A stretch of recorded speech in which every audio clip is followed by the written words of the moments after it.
A continuación, en matemática tendremos fracciones para sexto primaria. Bienvenidos a este espacio educativo de Aprendo en Casa y en Clase. Soy Erwin Alcor y en esta oportunidad desarrollaré el tema de fracciones del área de matemática para sexto primaria. Si en casa hay alguien con discapacidad, este tema le ayudará a desarrollar habilidades numéricas, espaciales y de pensamiento lógico.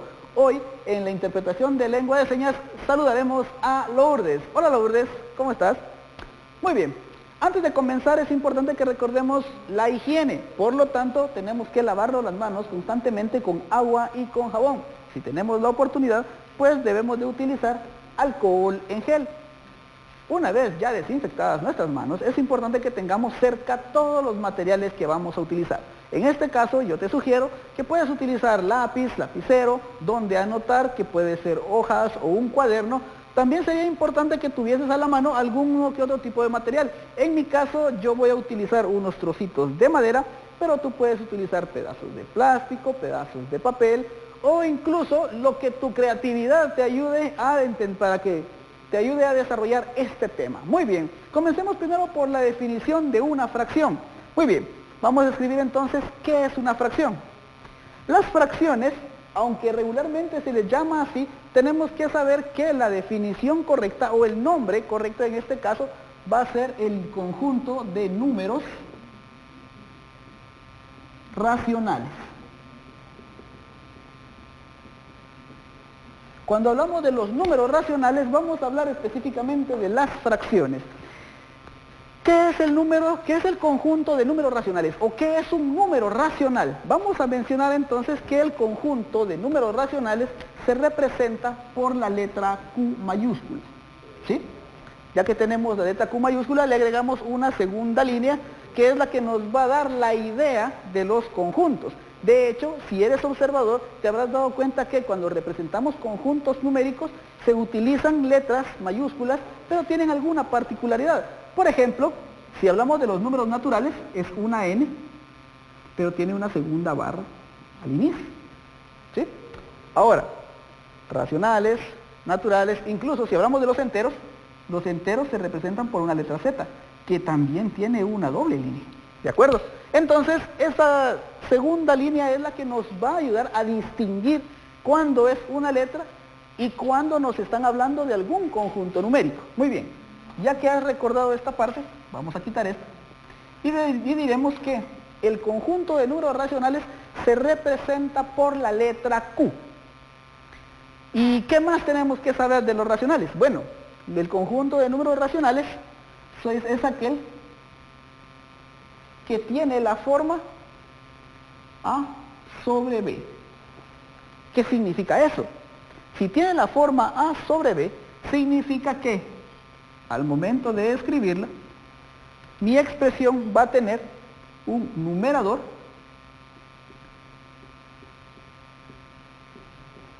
y un denominador.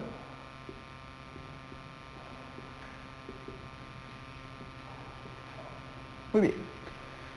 Entonces, date cuenta cómo lo voy explicando. Te voy diciendo qué significa cada parte que compone el conjunto, pero lo estoy escribiendo acá con simbología matemática. ¿Por qué es importante esto? Porque a veces cuando utilizamos conjuntos o queremos representar alguna operación, algún tipo de situación, es más fácil escribir solamente símbolos que escribir todo con palabras. Entonces, date cuenta, yo pongo Q es igual a A sobre B, pero ¿cómo lo entiendo? Aquí diríamos entonces, el conjunto de números racionales, también llamados fracciones, están formados por los números que tienen esta forma, A sobre B. ¿Y eso qué significa? Que tienen un numerador y un denominador. Muy bien, ¿qué otra cosa tenemos que saber de los números racionales? Bueno, que este numerador y este denominador pertenecen a Z. ¿Qué significa Z? Te lo acabo de mencionar hace un minuto. Z son los números enteros. ¿Y quiénes son los números enteros? Eso lo habíamos aprendido también en una clase anterior. Son los que tienen signo positivo o pueden tener signo negativo. Muy bien. Es decir, que el numerador y el denominador pueden ser positivos o negativos. Puede ser que los dos sean positivos, puede ser que los dos sean negativos, o puede que tengamos un positivo y un negativo. ¿De acuerdo? Muy bien. Entonces, ya que entendimos esto, por qué pertenece a los enteros, vamos a continuar. Entonces, leamos nuevamente, el conjunto de los números racionales está formado por los números que tienen numerador y denominador y que son enteros, y B, o sea, el denominador no puede ser 0. Y ahí tendríamos una definición bastante corta y sencilla acerca de los números racionales. Una vez más, los números racionales se representan por la letra Q, tienen numerador y denominador. Ese numerador y denominador es entero. ¿Qué significa eso? Que pueden ser positivos o pueden ser negativos. Muy bien. Y el denominador no puede ser 0. Claro, en otras clases probablemente ya te hayan dicho por qué el denominador no puede ser 0. Sin embargo, en esta situación o en esta ocasión yo te voy a ejemplificar por qué no puede ser 0. Vamos a ver si lo podemos ejemplificar de una forma sencilla. Muy bien. Los números racionales, por la forma que tienen, es decir, A sobre B, representan divisiones indicadas.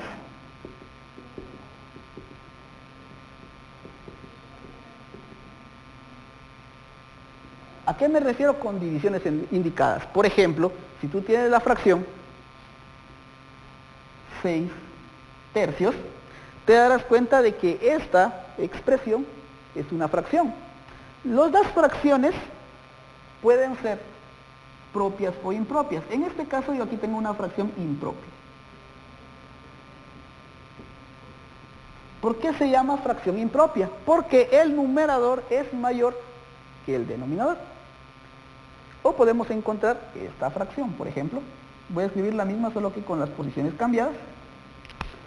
Aquí diríamos 6 tercios, aquí diríamos 3 sextos. Esa sería una fracción propia. ¿Y cuándo una fracción es propia? Cuando el numerador es menor que el denominador. ¿De acuerdo? Muy bien. Entonces, entendamos una cosa. Todas las fracciones son divisiones indicadas. Entonces, si una fracción es impropia, observa qué es lo que pasa. 6 tercios, yo lo puedo interpretar como 6 dividido 3. ¿Y cuánto es 6 dividido 3? 6 dividido 3 es 2. Si la fracción es impropia, usualmente, escucha bien, no siempre, usualmente el resultado va a ser un entero. Porque significa de que si la fracción es impropia, el resultado será un número entero. Es mayor a la unidad. Ahora, si tenemos una fracción impropia, el numerador es más pequeño que el denominador. Entonces, en este caso, el resultado será menor a la unidad. ¿Y cómo puedo saber yo cómo se representa esto? Recuerda que en una clase anterior habíamos aprendido acerca de los decimales. Entonces, ¿qué es lo que tengo que hacer? Misma situación. 3 dividido 6. Y ahora, como te darás cuenta, bueno, 3 dividido 6 no podemos dividirla. Entonces, ¿qué es lo que hacemos? Punto y bajamos 0. 30 dividido 6, ¿cuánto es? 5, ¿verdad? 5 por 6, 30. Y no hay residuo. Entonces, 3 sextos podríamos identificarlo como 3 dividido 6 es igual a 0.5. ¿Te das cuenta? En la fracción impropia el resultado usualmente es un número entero o mayor a la unidad, y en la fracción propia al momento de hacer la división el resultado es menor a la unidad. ¿De acuerdo? Muy bien, ahora que ya aprendimos cuáles son las características de las fracciones, cómo se escriben, cómo se clasifican, y cuáles son los resultados al momento de operarlos, veremos también una ejemplificación un poquito diferente, pero no deja de ser importante también. Ahora, ¿cómo utilizo yo las fracciones usualmente o regularmente en la vida real? Observa lo siguiente, yo acá en mi escritorio tengo entonces una torre fabricada con trocitos de madera. Muy bien, si te das cuenta, este primer trocito que tengo yo acá es un trocito de madera, común y corriente, fácil de identificar, fácil de confundir entre otros, ¿de acuerdo? Ahora, observa, las fracciones usualmente, escucha bien, las fracciones, las impropias, las que acabamos de mencionar, usualmente representan partes de una unidad. Imagínate que yo tengo este trocito de madera y yo por alguna razón necesito venir y repartirlo. Por ejemplo, que quisiera juntar fuego, un trocito de leña, por ejemplo, y quisiera juntar fuego con él. Entonces tendría que venir y partirlo. Al momento de partirlo, se partiría en dos. Observa, quedaría dividido en dos partes. Entonces tendría un medio y un medio. Si vuelvo a juntar esos dos medios, o 0.5, como te diste cuenta que lo hicimos en la pizarra, tendría un entero. Ahora, ¿qué pasaría si yo por alguna razón estos trocitos grandes no fueran suficientes? Podría venir y partirlos. Claro, no lo voy a hacer en este momento, pero en la ejemplificación quedaría así. Si partiera estos dos trocitos en otras dos partes, tendría entonces 1, 2, 3 y 4. Es decir, tendría 4 cuartos. 1 cuarto, 2 cuartos, 3 cuartos, 4 cuartos. ¿Y qué significa eso? Si yo tengo un entero y lo parto, tendría un medio y otro medio. Si yo junto un medio con otro medio, me darían 2 medios.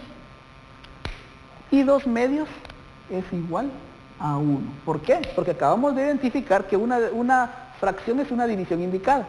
2 dividido 2 es 1. Lo mismo pasaría con los cuartos. 1 cuarto, 2 cuartos, 3 cuartos, 4 cuartos. Ahora, ¿qué pasaría con estos cuartos si yo necesitara hacerlos más pequeños? Entonces, saldrían 2 pedazos de cada cuarto. Entonces, eso significaría que sería 1, 2, 3, 4, 5, 6, 7 y 8.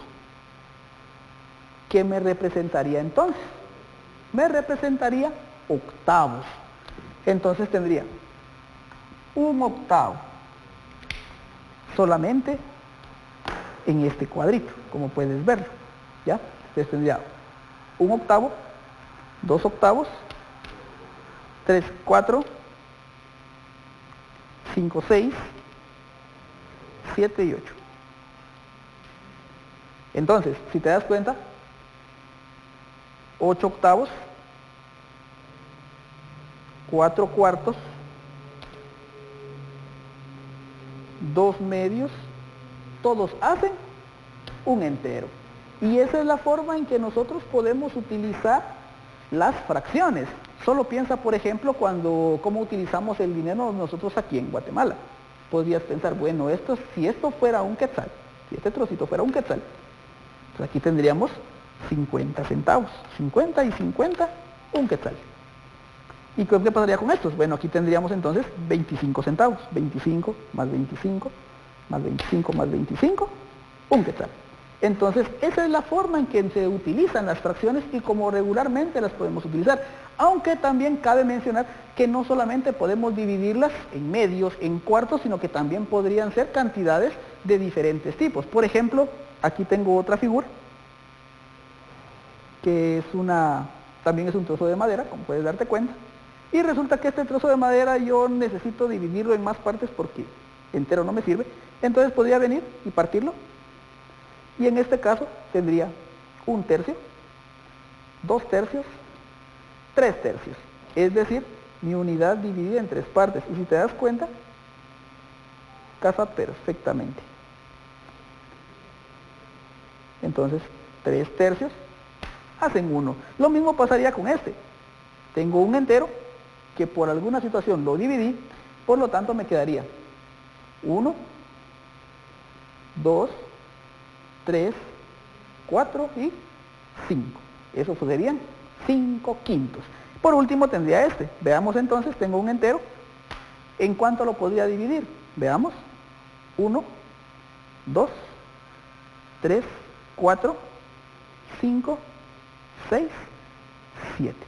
Tendría entonces 7/7. Y esa es la forma en que los vamos a representar. Ahora escribamos cuántos teníamos. Hicimos un entero, hicimos un medio, teníamos entonces 1/3, escribimos también 1/7, teníamos también 1/5. Entonces, si te das cuenta, todas las fracciones propias siempre representan cantidades más pequeñas que la unidad. 1/3. Por ejemplo, podríamos escribir acá 2/5. Quitemos esto de acá. Aquí tendría 4/7. Entonces, cuando hablamos de fracciones propias, siempre vamos a estar hablando de cantidades más pequeñas de la unidad. Muy bien, ¿qué fue lo que aprendimos hoy entonces? Hoy aprendimos que las fracciones realmente pertenecen al conjunto de los números racionales, que se representan con la letra Q, que tienen un numerador y un denominador. También aprendimos que pueden ser positivos o negativos y que el denominador nunca puede ser 0. También aprendimos pues que podemos aplicarlas en diferentes situaciones de nuestra vida. Por ejemplo, cuando hablábamos de los trocitos, haciendo la idea que fuera un quetzal, así es como se desenglosan nuestras monedas. Muy bien, yo te invito entonces a que continúes ejercitando este tipo de operaciones. Escribe fracciones de diferentes tipos, observa si puedes dividirlas y obtener un entero, o puedes intentar dividirlas y ver si obtienes un decimal, ¿sí? Muy bien, comparte con un adulto lo que has realizado el día de hoy. Puedes fabricar tus propias figuras utilizando trozos de madera, o puedes utilizar pedazos de plástico, puedes tomar un trozo de papel y cortarlo de diferentes tamaños. La idea es que puedas ir aplicando poco a poco cada uno de los conceptos que hemos aprendido hoy. No olvides también que la higiene es muy importante, principalmente si utilizas algún otro tipo de material. No olvides lavarte constantemente las manos, utilizar alcohol en gel si tienes la oportunidad, y recuerda que debes guardar todo lo que has trabajado en tu portafolio de Aprendo en Casa y en Clase. Te espero en el siguiente programa para que sigamos aprendiendo más de los cursos, tanto de fracciones como de matemática, y espero que te encuentres bien. Hasta pronto.